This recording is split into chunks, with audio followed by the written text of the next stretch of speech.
All right. I am just trying to make sure everyone gets good instructions today. So I'm gonna try to walk us through what we're doing here today. The goal is to learn how mountains form that aren't volcanoes. We know all about volcanoes now. Well, some of us know all about volcanoes now. Some of us are still working through that, which is fine. By the way, if you haven't got all the volcano stuff done, still contact me and still work on that. You are now behind if you haven't got all the volcano stuff done. So if you've done the graded practice and the volcano research assignment where you research the 4 volcanoes, then I've probably told you that you're done with everything. Then for those people, good job, done with volcanoes. If I haven't told you that you're done with volcanoes, then you're not done with volcanoes. So check in with me, see what you need to do. But anyway, today's not about volcanoes. Today is about mountains that do not explode. So very tall mountains like Mount Everest. We're also going to learn about the Rocky Mountains. So I'm going to share my screen. And we're going to start looking at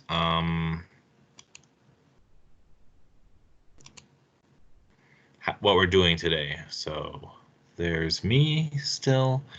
So if you go to assignments, and sorry, I'm still working through this here. Go to your Earth Science class. I'm going to use second period as an example here. Sorry, I had a little nose itch. And let's see which is the one, the test one here. Here. Then you'll see today's assignment, how mountains form. It's a 3-part assignment. I just assigned it to Miss Sarah as a test so that I could show you this. So this is, I think, what it looks like. Get this thing out of here.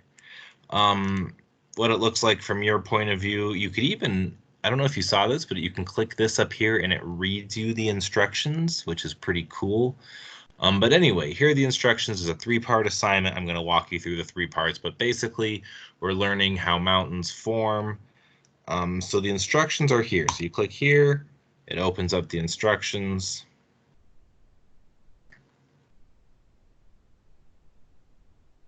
And it takes a while. And one thing I don't like about Teams is once you open the instructions in here, like, great, the instructions are there, but you can't do anything else. So I'm actually going to go download the instructions, and then you can click on them here and they should open up.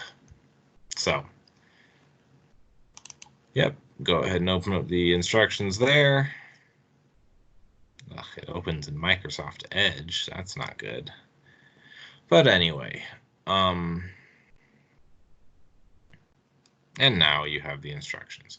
So here's today's assignment, mountain forming notes, 3 parts.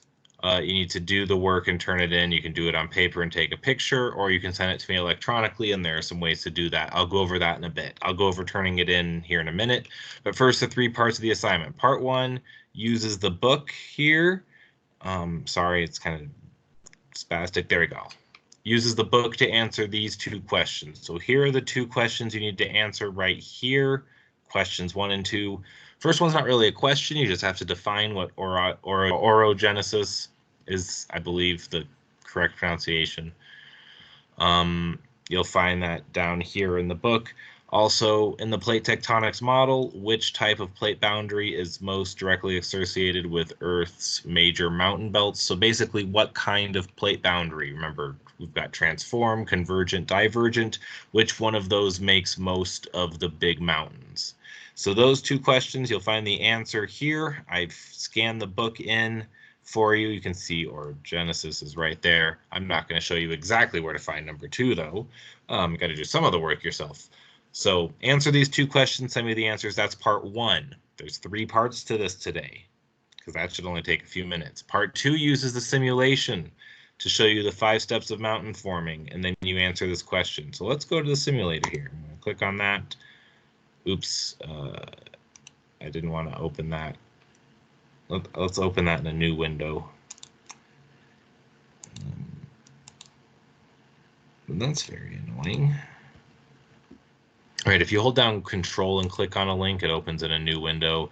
And then it's like, oh no, we need Flash. So I'm going to go ahead and click Allow Flash. It's a safe website. I've used it for years. Unfortunately, this is the last year we get to use Flash. Here's our simulator. You click play, and it plays, and you can see that it tells you what's going on up here as it goes. It goes pretty fast, so you can pause it if it's going too fast. So basically, we've got an ocean, got continent 1, continent 2. Let's call this India over here on the left, Asia over here on the right. They're moving towards each other, right? And now they crash into each other. Boom. So there used to be an ocean here, but then the two continents crashed into each other, so they squeezed that ocean away, is basically what happened here. So it starts, there's an ocean in between, but as these two plates move towards each other here, that ocean gets smaller and smaller and smaller until they crash into each other, and then it starts to lift up. It's called uplift. Strangely enough, uplift means lift up, and it builds those really tall mountains. One thing to notice is because there's subduction in the beginning with an ocean, there's volcanoes in the beginning. But watch what happens to this volcano here. Watch what happens to this volcano here. When the plates crash, boom, there's no more subduction. The volcano goes away because there's no more subduction. Remember, subduction makes a volcano. So here's this old volcano. It's now extinct. It doesn't erupt anymore. There's no more magma. And that old volcano just becomes part of the new mountains. So that's where the really big mountains like Mount Everest come from.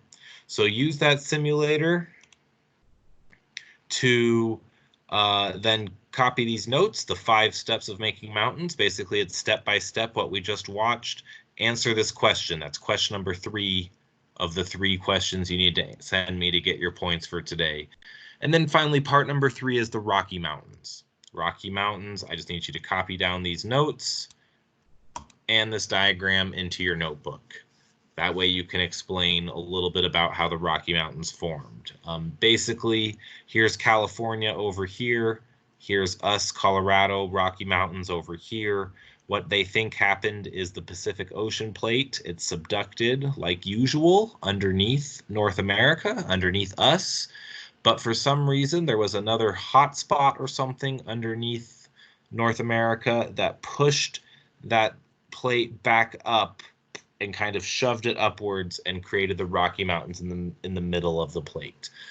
That's not guaranteed to be the truth. There's still some debate about that, but that's one of the theories, is that the Pacific plate slid underneath the North American plate and came back up and pushed up the Rocky Mountains. That's one of the ideas of where the Rocky Mountains came from. So that's part 3. So again, 3-part assignment. Part 1, answer these 2 questions from the book. Part 2, use the simulator here to copy these notes, answer this question. Last part, part 3, take these notes on the Rocky Mountains, make sure you get that picture as well. That's the 3-part assignment. Now, how do you turn it in? You can email me the questions, you can send me a chat with the questions, or you can go here,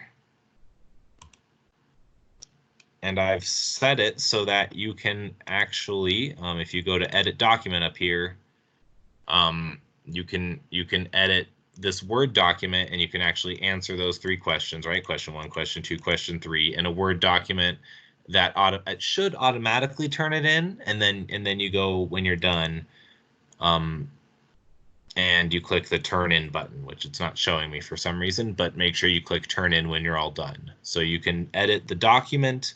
You can just send me an email or a chat. Just make sure I get your answer to the 3 questions somehow.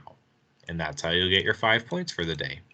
Please message me if you have questions, you guys. You're not very good at that, most of you. Some of you are great at messaging me. Thank you for those. I like talking to you every day. It's boring over here at my house. So send me a message if you have questions, but that's today's assignment there. Hopefully this video helps. And how does this work? Let's go back here. So yeah, this is Mr. Simonds saying have a good time exploring mountains, and let me know if you have any questions. Oh, oof, that was 10 minutes of instructions, but hopefully it helps. I'm trying to get you guys some good instructions here. I hope that helps answer your questions if you're confused. Have a great day.